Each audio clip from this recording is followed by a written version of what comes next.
All right. Shalom, Israel. Shalom, shalom. First and foremost, want to give all honor and glory to Yahweh by Hashem Yahweh Shai. And y'all see the title, it says the Maccabees brothers were on fire, the real black history. Now we finna get into some history that is not talked about, not on Black History Month, not in churches, not in schools, not at home. A lot of people haven't heard of the Maccabees. And when you read First Maccabees and Second Maccabees, which is in the Apocrypha, you will understand impact that these brothers had, you know, within the nation. And we're just gonna get chapter 4, man, because chapter 4 of First Maccabees is so mighty, man. It's like a movie. And when you read First Maccabees and a lot of these biblical stories in the Bible, you will see how when you watch these movies, they get it from the Bible. They get these action movies from the Bible, man, because our forefathers were literally doing this stuff. When you read chapter 4, you're gonna be like, bro, this like a movie. This sound like that movie, the 100. You know what I'm saying? Um, I forgot. It's some more war movies too. That's gonna make you think about um movies basically, because our history is so deep and so real. It seemed like a movie. When you read chapter 4, you're like, dang, bro, this don't even sound like nothing that happened in real life. This sounds like something that you'll watch on TV, but it's actually happened, man. We was literally like that. And our history is so beautiful that they had to bite off of it and make movies off of it to make money off of our people and what our people did in ancient times, right? So we finna get into it now. To sum it up, right? Or to since I ain't starting that chapter 1, I'm gonna give you a brief summary of what has went on, or to sum it up a little bit. So basically, um you have all these different nations coming to war against the Israelites, coming to war against Judas Maccabees. They coming to war against Judas Maccabees and his soldiers. They're trying to kill him. And Judas Maccabee, he's an Israelite. These are Israelite men. And you have these other nations, the other races, trying to come against him and kill him, right? Because all he was doing was fighting for his people, because the Grecians had our people in slavery. When you read First Maccabees chapter 1, you will see how the Grecians did our people terribly wrong. And Judas Maccabees decided to fight back to protect his people. And you have all the other nations, they don't like to see when Israel rise up. Even in today's time, they don't like to see when so-called black people rise up. They try to plot against them and come against them. And that's what they was doing to Judas Maccabees. They were trying to team up to come against him. You had some captains recruiting other people to join his team to fight against Judas Maccabees and his army. It was getting like that, man. But I just want to read this because this is a very, very mighty account, man, on how our forefathers was getting down. We got to get back to this state, man. Right? But you got it, man. We getting First Maccabees chapter 4 in the Apocrypha for the people that didn't know. Gonna get into this thing, man. This is our history right here. This is our history. Our history is deeper than, huh? I I, didn't say nothing. oh, so like I'm hearing stuff. Our history is deeper than Rosa Parks, Harriet Tubman. It wasn't nothing wrong with those people at all, but our history is deeper than that. Just I want when we get into this, y'all gonna be like, what the? For the people that don't know, y'all gonna be like, what the, bro? This is our people was really doing this. Yes, and this is why they fear us. They fear us coming back to this state that we was in this reading passage we finna get into. They fear us coming back to this mindset we was in, because they had a mindset of they didn't care if they lived or died, man. They gonna go hard for the Lord. That's the type of mindset our forefathers had. We finna get into this thing, man. Let's get it. It's the book of First Maccabees, chapter 4. Then took Gorgias 5,000 footmen and 1,000 of the best horsemen, and removed out of the camp by night. to the end he might rush in upon the camp of the Jews and smite them subtly, and the men of the fortress were his guides. Now Right. when Judas heard thereof, he himself removed, and the valiant men with him, that he might smite the king's army which was at Emas. While as yet the forces were dispersed from the camp, in the mean season came Gorgias by night into the camp of Judas, and when he found no man there, he sought them in the mountains, for said he, these fellows flee from us. Right. Keep going. But as soon as it was day, Judas shewed himself in the plain with 3,000 men, who nevertheless had neither armor nor swords to their minds. So, And the, go ahead. hold on, check this out. So to sum it up, because this it got 61 verses, so I ain't gonna break down every one, but I am gonna get into it though. But basically, he had Gorgias. He got 5,000 footmen now, and 1,000 of the best horsemen. So he got way more troops than Judas Maccabees. Judas Maccabees got like what 3,000. Judas Maccabees got 3,000 men. And the Lord always allow us to be outnumbered so He can show His power and allow us to bring. Because if it was more, if we had more soldiers than Him, we'll think that we won the battle on our own. But the Lord like when they have more soldiers and more people than us, so we can trust in Him and get the victory. So basically, Gorgiah tried to be slick. He tried to catch Judas Maccabees and his army off guard by trying to sneak, um, try to sneak in there and catch him off guard basically. But Judas Maccabees already knew what was going on, so he already done left. And when Gorgiah seen that, he thought that they done fled from him. He thought that we were scared and done fled from him. But he not knowing that Judas Maccabees already knew what time he was on, and Judas Maccabees was actually setting him up. Know what I'm saying, for the okie doke. We're gonna keep going though. Con. Verse 7. And they saw the camp of the heathen, that it was strong and well harnessed and compassed round about with horsemen, and these were expert of war. Then said Judas to the men that were with him, fear ye not their multitude, neither be ye afraid of their assault. Remember how our fathers were delivered in the Red Sea when Pharaoh pursued them with an army. Now therefore let us cry unto heaven, if peradventure the Lord will have mercy upon us, and remember the covenant of our fathers, and destroy this host before our face this day. That so all the heathen may know that there is one who delivereth and saveth Israel. So I can start right real quick. So even going back to verse 7, these wasn't no okey doke men that was going to war against. These were men that was it says and they saw the camp of the heathen, that it was strong and well harnessed and compassed round about with horsemen, and these were experts of war. So we wasn't going against no okey doke men, man. You know what I'm saying? These were legit men, right? It said they was expert in war, and it was well harnessed, right? So they knew what they was doing. This wasn't their first rodeo. This wasn't their first time holding a sword or putting no armor on. They were trained men. So what's the first thing our forefather Judas did? He prayed to the Lord.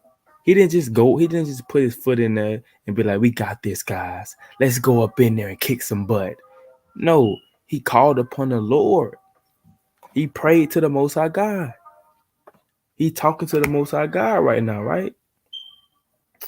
So we're finna see what happens. Let's see do we get the win. But you keep Con. going. Verse 12. Then the strangers lifted up their eyes and saw them coming over against them. Wherefore they went out of the camp to battle, but they that were with Judas sounded their trumpets. So they sounded their trumpets. You know what I'm saying? They finna get ready to battle. Now we got those trumpets that we blow on new moon, them shofars.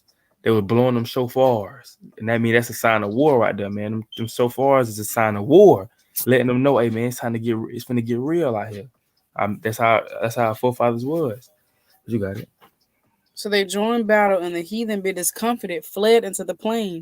Do you want to look at what the word Mm. discomfited mean? Huh?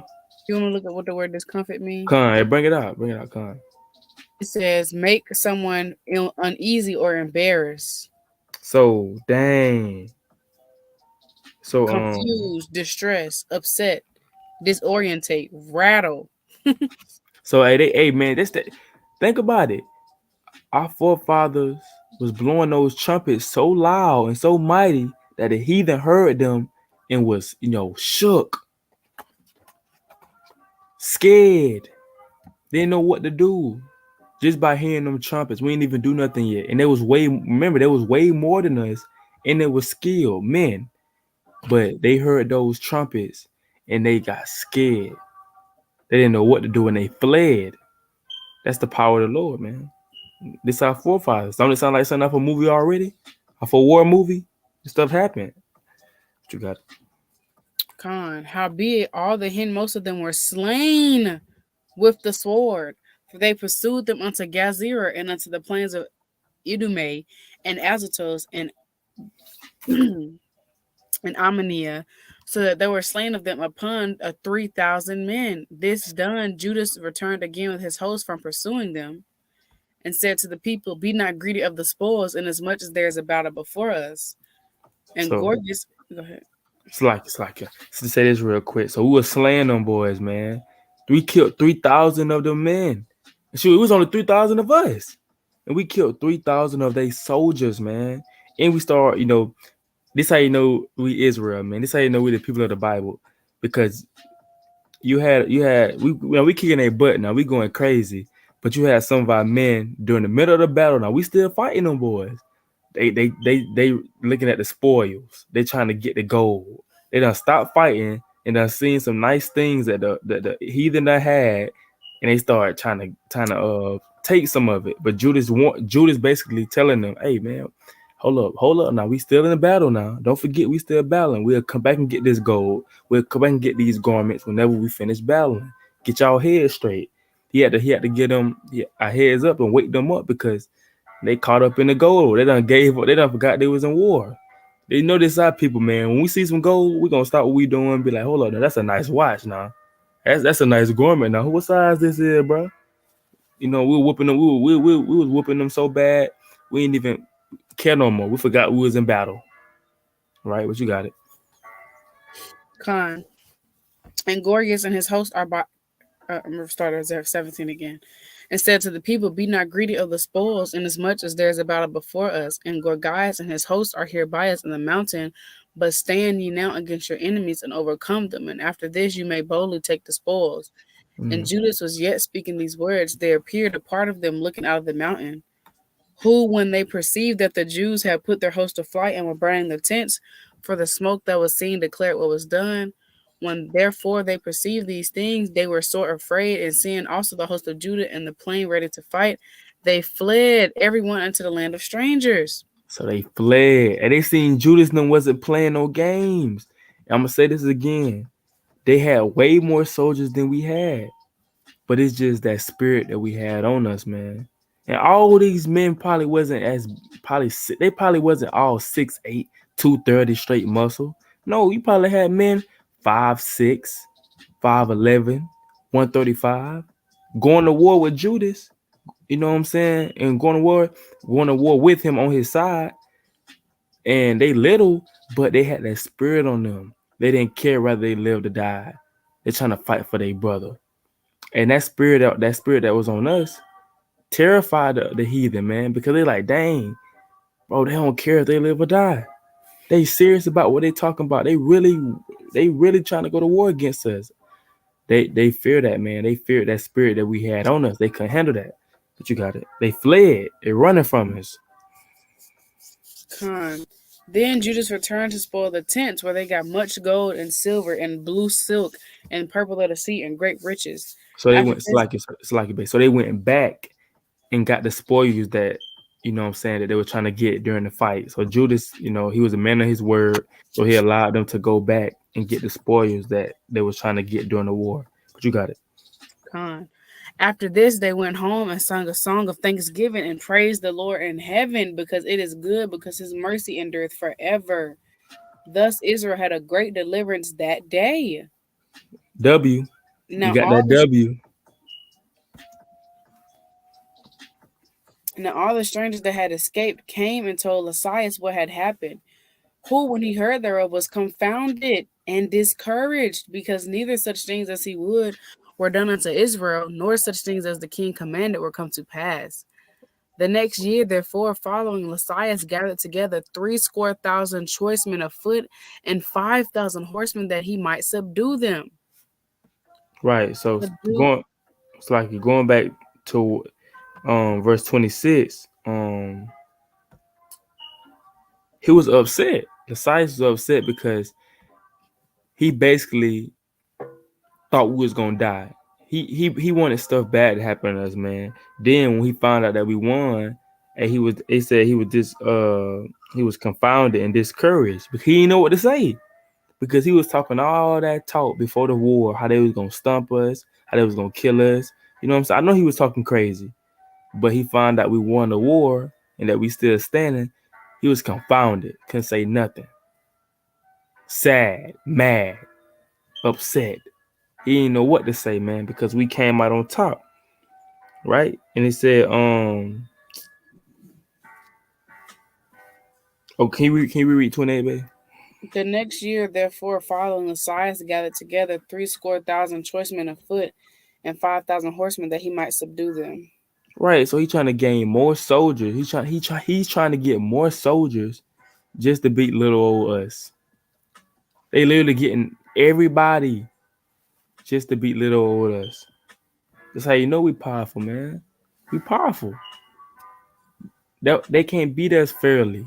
The heathen can never be fair against us, man. They always gotta cheat. They always gotta get more and more people to try to beat us. But we, hey man, with the Most High on our side, we untouchable. But you got it. I was going to look up the word subdue. Con. It just means to overcome. Yeah, to overcome or bring under control. Um, Verse 29. So they came into Idumea and pitched their tents at Bethsura, and Judas met with them 10,000 men. And when he saw that mighty army, he prayed and said, Blessed art thou, O Savior of Israel, who didst quell the violence of the mighty man by the hand of thy servant David, and gavest the host of strangers to the hands of Jonathan the son of Saul and his armor bearer. Shut up this army in the hand of thy people Israel, and let them be confounded in their power and horsemen. Hold up. So ain't 360, right? Yes. So this man had 60,000 choice men of foot and 5,000 horsemen that he might said. This man had all these people, man. And Judas only had 10,000 men. You see how big of a difference that is?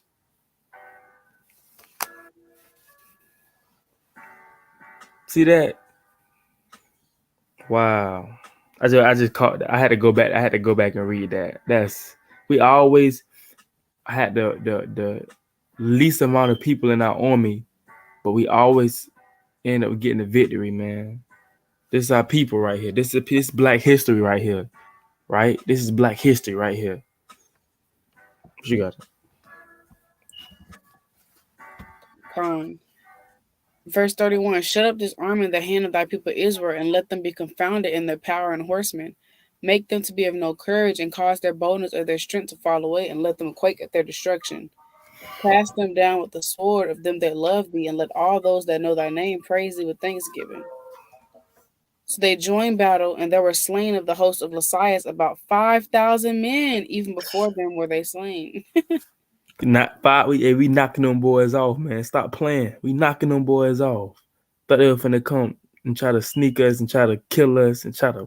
We knocking them off, man. Do what we do. Do what the Israelites do. The real Jews. We knocking them off, one by one. Got it. Con. Now, when Lysias saw his army put to flight, and the manliness of Judas' soldiers, and how they were ready either to live or die Mm. valiantly, he went into Antiochia and gathered together a company of strangers, and having made his army greater than it was, he purposed to come again unto Judea. So this man, Came. you know what I'm saying? Going back, he said, we put them boys to flight. What that mean? We knocking them off. It's one by one, we knocking them off. And he said he seen the manliness of our men. He seen the manliness. He seen that spirit that was on our men. That was going crazy, probably cutting the heathen head off, probably breaking their backs, cutting their arms off. They probably double teaming one man, slicing him up, throwing him to the next brother. The next brother cutting him up, throwing him to a next brother. He throwing him in the ditch, throwing him into wherever they at. We not. I mean, we going ninja mode on them boys. And it said, and how they were ready either to live or die. So he's seen that our men was had that spirit on them that they didn't care if they lived or died. Now that's a dangerous person to be fighting against in war that they don't even care if they live or die. You know what I'm saying? They don't care nothing about that. They just care about um fighting for their brother and fighting for the Lord. And this man had to go get this man. Wait, what is that? Who was it? The Sias. What Um, about him? hmm.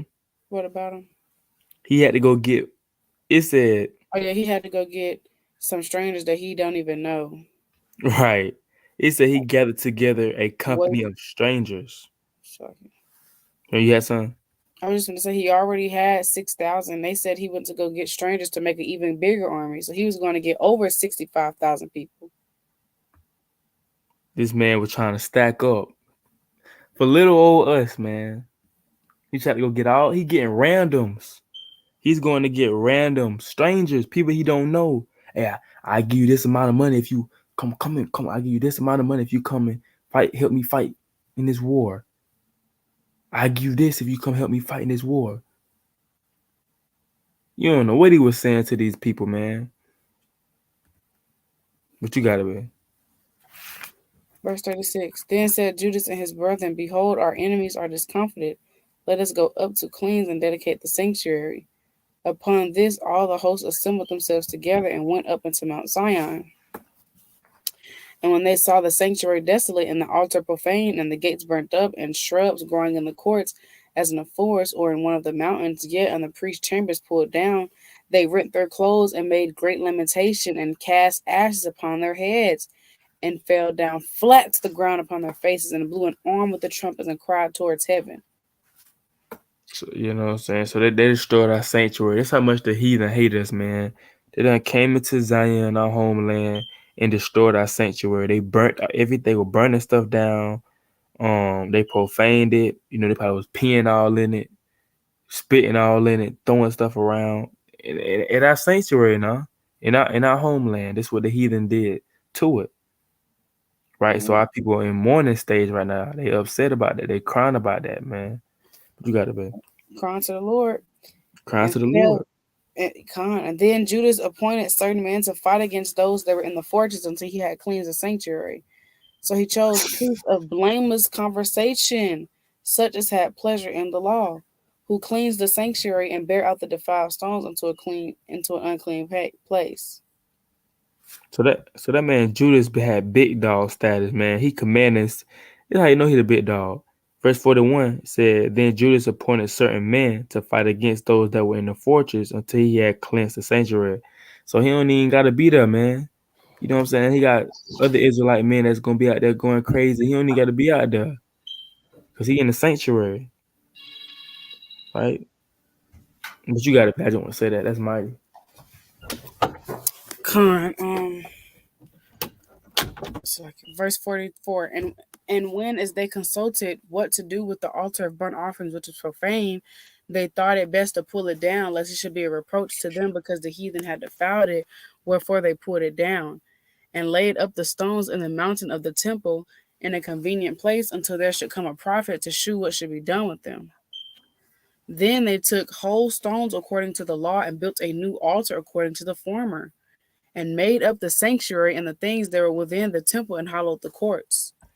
They made See, also new holy vessels, and into the temple they brought the candlestick and the altar of burnt offerings and of incense and the table. And oh, so like, and upon the altar they burnt incense, and the lamps that are upon the candlestick they lighted, that they might give light in the temple. So they basically building we basically building our sanctuary up that the heathen done destroyed, you know what I'm saying, and profane. We basically building it back up. That's all it's going into right now. We building our sanctuary back up. While Con, you have some brothers at war right now fighting. con. Furthermore, they set the loaves upon the table and spread out the veils and finished all the works that they had begun to make. Now, on the 25th day of the ninth month, which is called the month Kalsu, in the 148th year, they rose up betimes in the morning and offered sacrifices according to the law upon the new altar of burnt offerings which they had made. Look at what time and what day the heathen had profaned it, even and that was it dedicated with songs and citherns and harps and cymbals. Then all the people fell upon their faces, worshiping and praising the God of heaven who had given them good success. And so they kept the dedication of the altar 8 days and offered burnt offerings with gladness and sacrificed the sacrifice of deliverance and praise. They decked also the forefront of the temple with crowns of gold and with shields, and the gates and the chambers they renewed and hanged doors upon them. Thus is there very great gladness among the people, for that the reproach of the heathen was put away. Moreover, Judas and his brethren with the whole congregation of Israel ordained that the days of the dedication of the altar should be kept in their season from year to year by the space of 8 days, from the 25th day of the month Kalsu, with mirth and gladness. At that time also they builded up the Mount Zion with high walls and strong towers round about, lest the Gentiles should come and tread it down as they had done before. And they set there a garrison to keep it in a fortified Besura to preserve it, that the people might have a defense against Idumea. Con. And we got a feast day. What, a feast of dedications, my love? Yep, feast of dedications. Feast of dedication. We got a feast day off of our victory during this fight, man. Hmm. It's literally a feast day, a high holy day that we really supposed to be celebrating. Not Christmas, not Thanksgiving, not Easter. We have our own high holy day in the Bible that we got, you know what I'm saying, from something that's mighty. You have our you had our forefathers literally going crazy. When you read first Maccabees, man, get into it. It didn't even just chapter 4. Like it's more when you keep reading on. Like these were some mighty men, bro. These was our brothers. These was our forefathers. Literally going to war, killing all these men.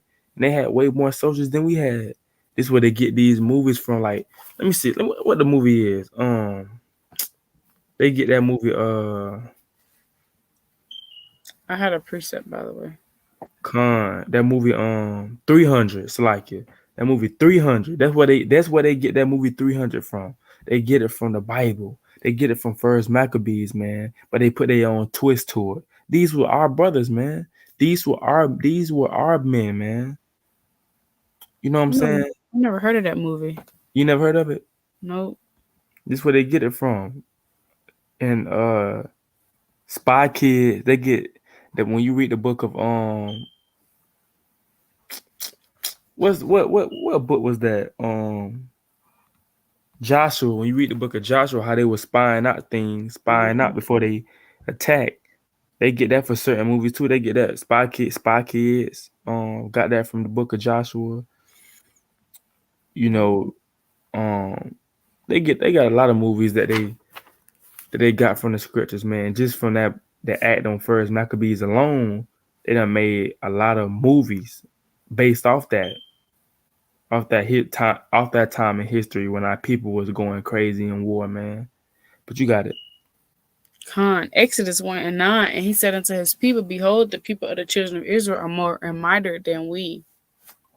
Right, so that's a time in when the Egyptians knew that, hey man, these Israelites are mightier than us, and when you read First Maccabees, what his name, The size. Lysias, he realized that too. At the time when he went to battle with us, he didn't realize it, but when he seen us and when he heard them trumpets, he realized, bro, these Israelites, they are they are more mightier than us. We gotta flee from them boys. We had them scared in their boots. Hold up. Had them shaking in their boots, man. So I just want to bring this out, man, just to show you, man, this is just a little bit of our history. This is not no story. This ain't no made up story. This stuff actually happened. Like we was really going to war. Like we was really them guys, man. But you won't look at us. You can't look at us right now and tell that though, because um we down bad right now as a nation. But just know, way back in the ancient time, We was untouched, man. We was making nations free. We was making nations flee from us, and they was way more than us. There was way more mighty when it came to war than us. But we had them boys scared and fleeing because we had the Most High God on our side, and we didn't have no fear, and it was in the spirit.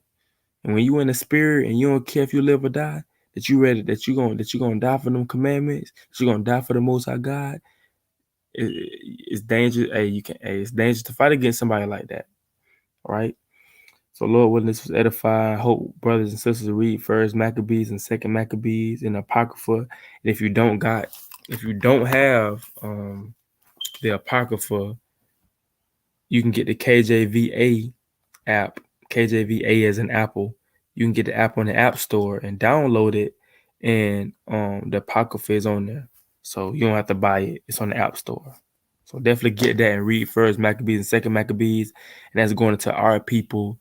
You know what I'm saying? And how the Maccabees brothers and our men was going crazy in war, man. You know, so yeah, I had a okay, precept. bring it out. It goes with what we was just reading in Maccabees, how this Exodus 14 and 13. And Moses said unto the people, fear ye not, stand still and see the salvation of the Lord, which he will show you today. For the Egyptians whom you have seen today, you shall see them again no more forever. The Lord shall fight for you, and ye shall hold your peace. And that's what happened, man. Hey, them brothers wasn't. You gotta think about it, man. These men had way more soldiers. We ain't talking about just 10, 15 more soldiers more than us. They had way more soldiers than us. So the Lord had that spirit on our men to fight to win that war. We wasn't actually fighting. The Lord was fighting for us, man. He was guiding us. You don't know what brothers was doing during that fight, man. During that war, you don't know what brothers was doing. Brothers probably were hitting backflips, cutting necks off, hitting cartwheels.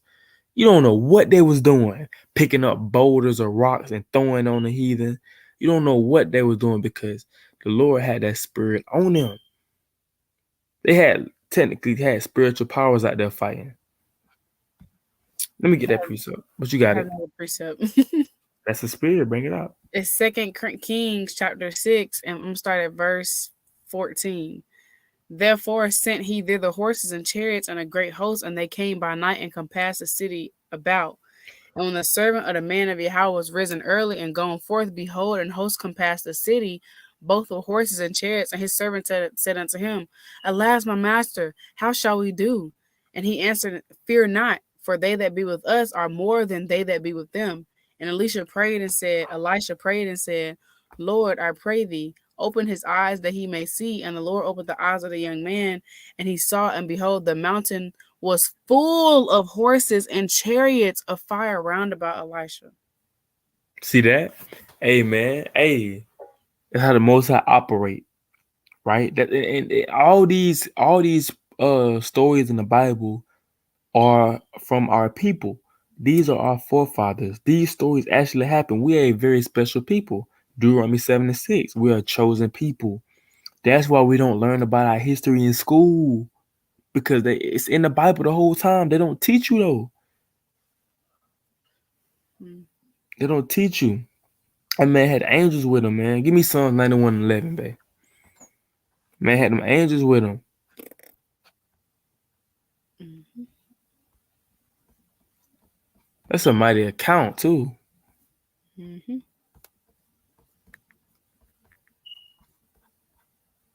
So like it's the book of Psalms, chapter 91 and verse 11, and it reads, for he shall give his angels charge over thee to keep thee in all thy ways. So the Lord said that he would give his angels charge, you know what I'm saying, to keep you in all your ways. So boom. Say it like this. Now, first Maccabees don't say this actually happened, but it could have happened. You know, we know the angels was with Judas Maccabees and his brethren, right? The Mm-hmm. angels could have been helping them boys fight the war. Oh, no. Yeah, the angels could have been, you know what I'm saying, could have been slaying them boys. They've been Mm-hmm. dropping dead. Out of nowhere, they dropping dead. The angels slaying them boys the whole time. right? Because the Lord said He gonna keep you protected. Um, um, He gonna keep His angels to give you charge. We'll get the angels charge over you to protect you in all your ways. So don't and they had a spirit on them too. The angels definitely was involved in a lot of those men death. Can you give me Luke 10 and 9? Oh yeah, son. After that, Luke 10 and 19.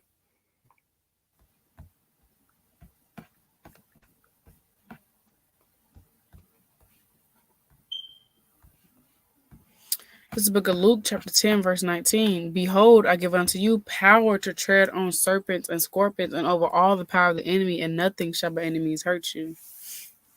Right, so the Lord give us power to tread on serpents and scorpions over all the power of the enemies. So and nothing shall enemies hurt you. So He give us power to tread on the enemies. So they just because they come at us with way more people than us, way more horsemen than us, hey, the Lord give us power to tread over them. It don't matter if you have 5 men coming to kill you right now, and it's just you. The Lord can give you power to kill all 5 of those men. You got that spirit on you of a ninja that you ain't never like. You ain't never felt this before. You hit backflips. You ain't never hit a backflip before. You hitting a backflip. You know what I'm saying? You got super speed in your hands. You hitting them with super speed, knocking them out. You got super strength. You picked up 2 of them and threw them. The Lord can do that. And that's what He did with the brothers. But you got it. You said you had something. I had one more precept. Come on, bring it out. Bring it out. Bring it out. It's the book of Psalms, 121. Darn it. So, like, in verse number 1. I will lift up mine eyes unto the hills, from whence cometh my help. My help cometh from the Lord, which made heaven and earth. He will not suffer thy foot to be moved. He that keepeth thee will not slumber. Right. So I help come from the Most High God, man. I help literally comes from the Most High God. If you keeping these commandments and you got the faith in the Most High God, He gonna protect you, man. And on the spiritual level, on the physical level, them brothers was actually going to war. But how much more us on the spiritual level going to war against these demons and Satan? We got to fight back too. We need the angels to help us fight back too. We need the Most High to help us fight back too. And He will do that if you're doing His will and keeping His commandments. He will help you fight like He did our brothers in first Maccabees. The Maccabees brothers. He'll do you the same way He did them. He'll protect you. He'll make sure you're safe and look after you. Right? So you had something else? No, That was it. sir. No, That's sir. it. That's it. But Lord willing, we probably can do an soon. We can do another breakdown probably on chapter 5 going to first Maccabees. But it's a mighty, mighty book, man. I encourage brothers and sisters to definitely hop into it. Get into your history. Find out about your forefathers, the people that they not telling you about in school or in church. Hop into it, man. Get into it. Get into the Maccabee brothers. Look them up. Judas Maccabees. Look him up. You know, he was the leader, of the brethren. Look up Judas Maccabees. That's your forefather, right? That's your uncle or granddaddy. He is Israelite, right? So with that, I want to give all honor and glory to Yahweh Shema Shai. I say Shalom. Kwame Yasharallah.